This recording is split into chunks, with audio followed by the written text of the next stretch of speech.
Welcome to the Wisdom Lifestyle Money Show. I'm your host, Scott Dillingham. The show is designed to help Canadians invest better in Canada and the United States. We specialize in mortgage financing and education in both countries. Discover how you can become a better investor and access the financing you need. Welcome back to the Wisdom Lifestyle Money Show. I'm your host, Scott Dillingham. Today, I have an awesome guest with us, Carlos Rodriguez. Welcome, Carlos. Thank you very much. That was a nice intro. You're welcome. You're welcome. So, Carlos, I've actually known him for a long time. I started out as a Canadian investor, and then he sort of transitioned his whole portfolio and business to the States and has built something that I think is quite groundbreaking for Canadians that are maybe a little scared to take that next step to get their investing, started in the States. So, Carlos, I'd love to hear about your story and then what you're doing to help, Canadians and even Americans, right, to grow their real estate portfolios. Yeah, no worries. So, like you said, I got to a point where financing here, was next to impossible if I wanted to build a portfolio. And it was actually when I think you were probably the catalyst to all this, okay? Because we were trying to refinance my house at the time to get a better deal, and it was the year that I had done probably the best I've ever done, as far as income was concerned. And when you came back and you told me that you couldn't get me a mortgage through, a B lender or through the banks or whatever, and the only mortgage that I could qualify for was a reverse mortgage. Like, what? And that was the straw that broke the camel's back. I had enough, with the struggles constantly with that an investor goes through trying to get financing to get the next project, to hold, a project long term, whether it would be a burr or something along those lines. I'd had enough, and I decided to start looking elsewhere, and I ended up discovering, I figured, let's see what the United States has to offer. I mean, it's just across the border. Let's see what it would take to invest down there. And anyway, so I started looking down there, and I found the Midwest, which is, Ohio and a couple of those other states there, Michigan and so on. And I started looking at the price point that they had down there, and it was just because it was so inexpensive. At the time when I started, probably 5 years ago now, the price points down there, and I mean, still some of the cities down there are still the same, but Cleveland, where I'm focused, has bumped up in price, in value anyways, in the last little while.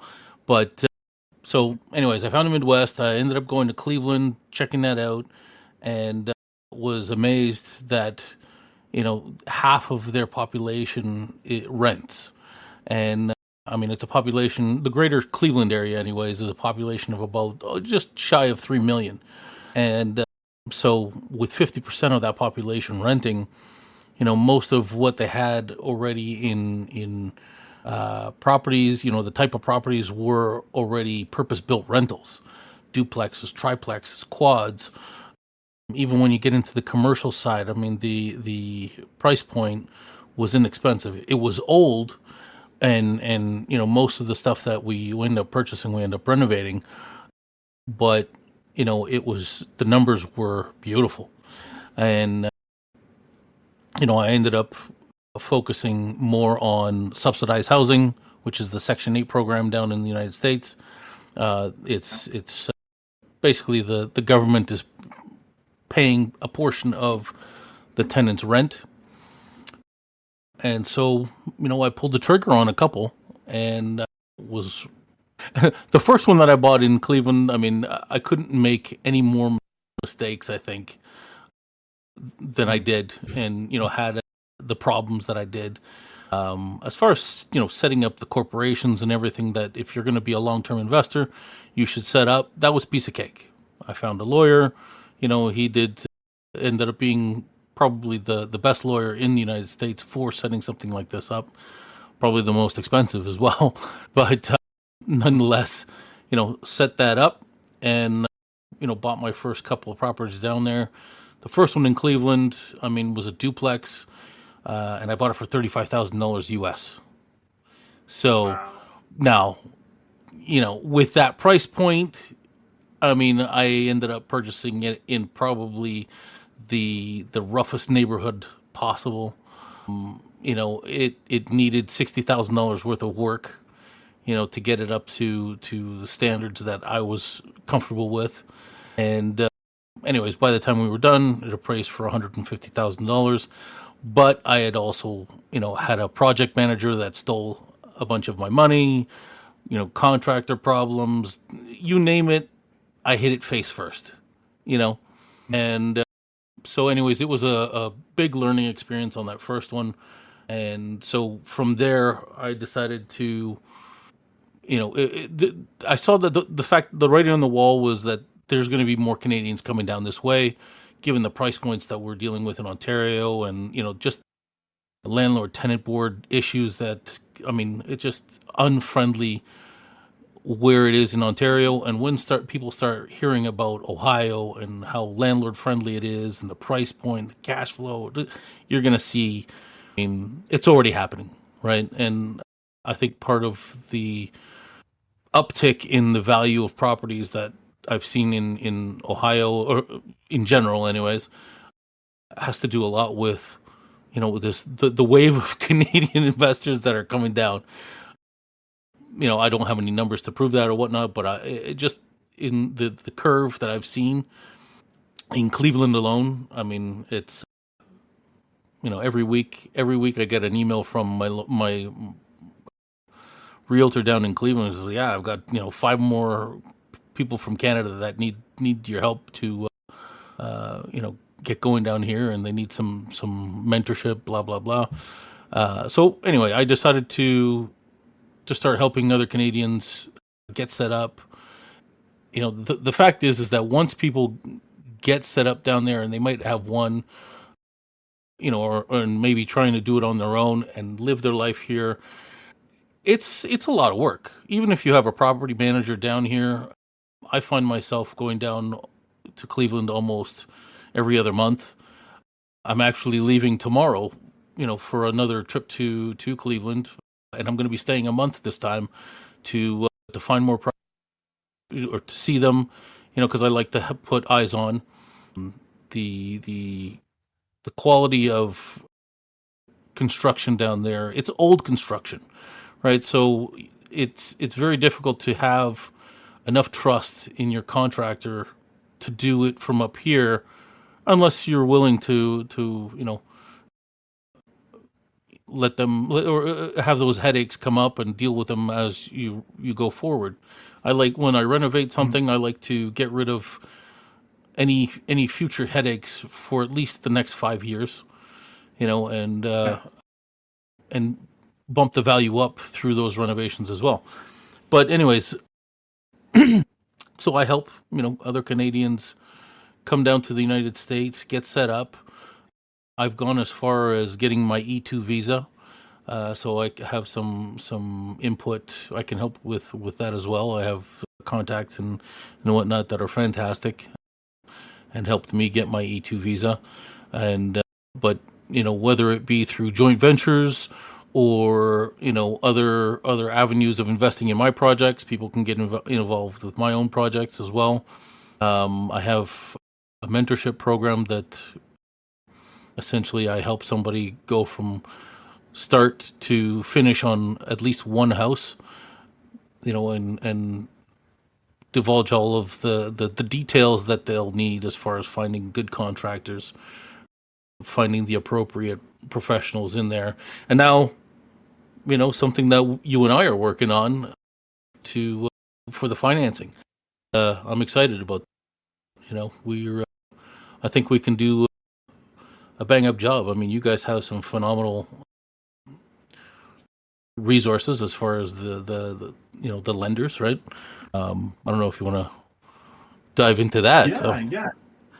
No, for sure. And yeah, I mean, this is not necessarily about me today. I wanted to share your stuff, but yeah, you're right. I mean, we have over 25,000 lenders. One of our loan officers that is on the team, he actually owns more than 20 properties in and around Ohio already. And he just won, right? We've just hired a guy that lives in Florida.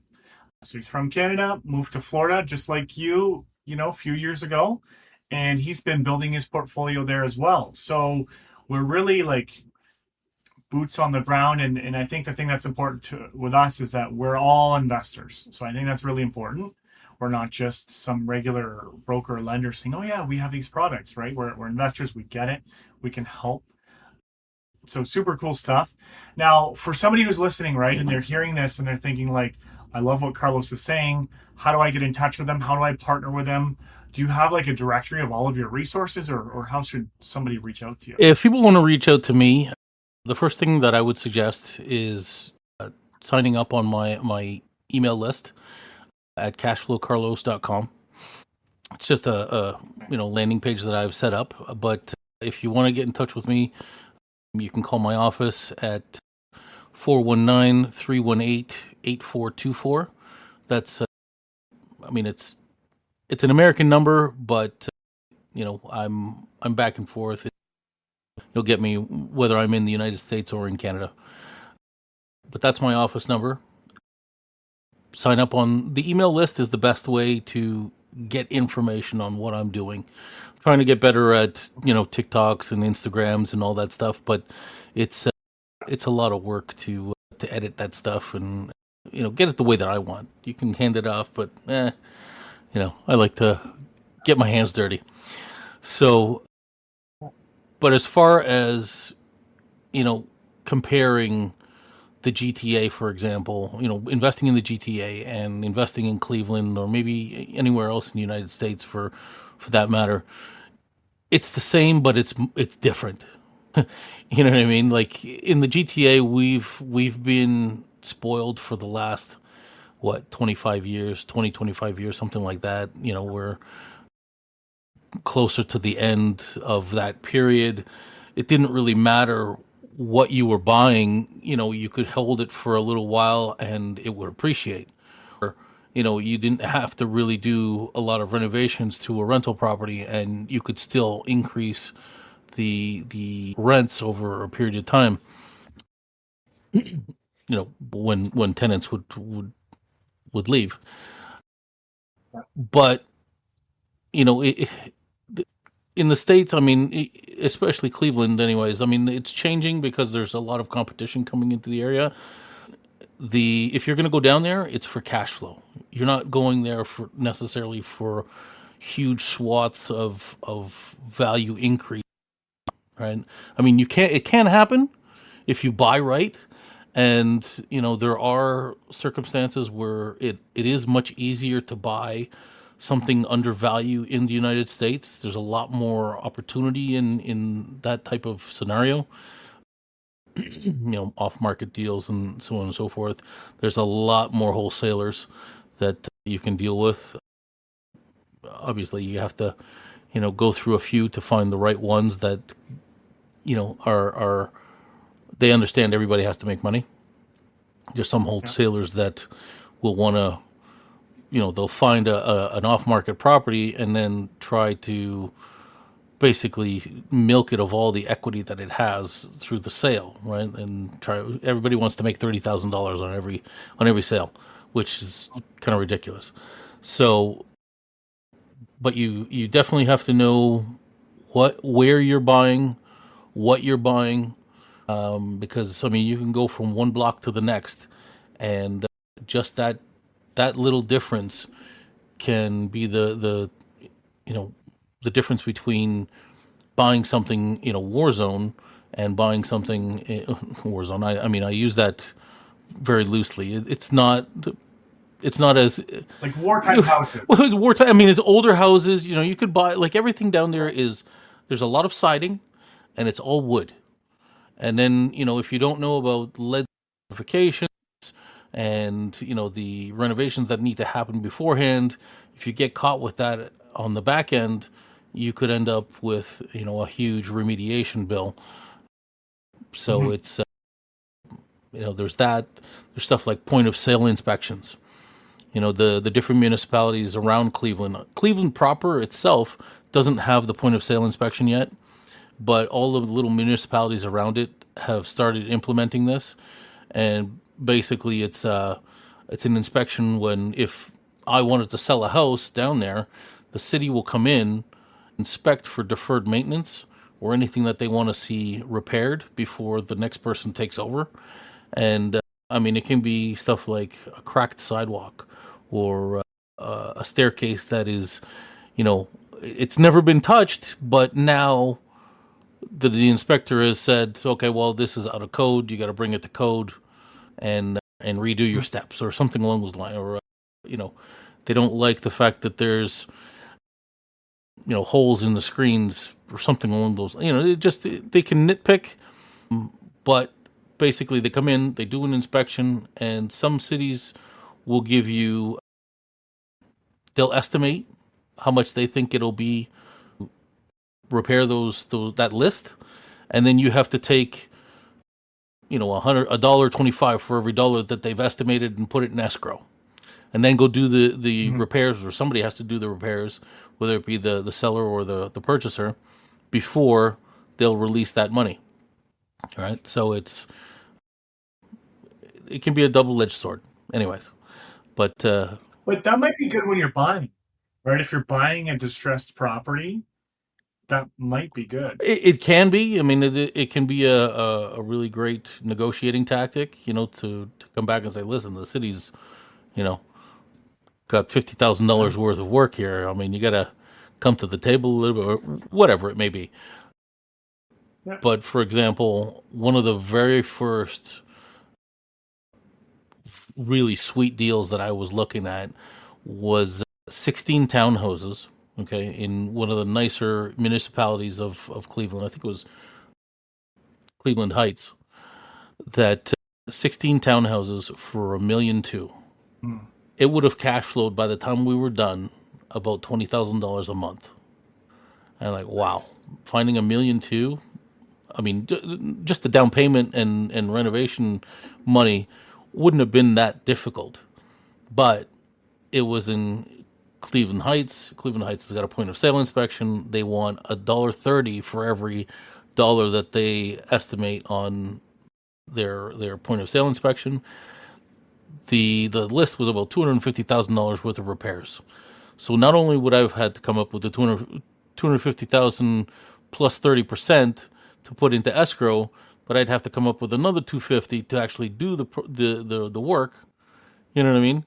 So it built up very quickly, and being one of the first properties, I chickened out. But yeah, you got to start a little small, right? A little bit smaller, and then grow into that. It was definitely tempting, though. I mean, beautiful townhouses in a really great area.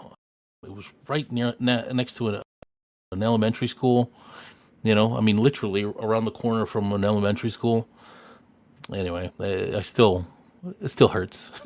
Well, I'm sure another one will come up. But for now, we're going to wrap up. I'll put your email list link and your phone number for your office into the show notes so everybody can reach out to you. And I do appreciate you for coming on, Carlos. Anytime. Welcome to the Wisdom Lifestyle Money Show. I'm your host, Scott Dillingham. The show is designed to help Canadians invest better in Canada and the United States. We specialize in mortgage financing and education in both countries. Discover how you can become a better investor and access the financing you need.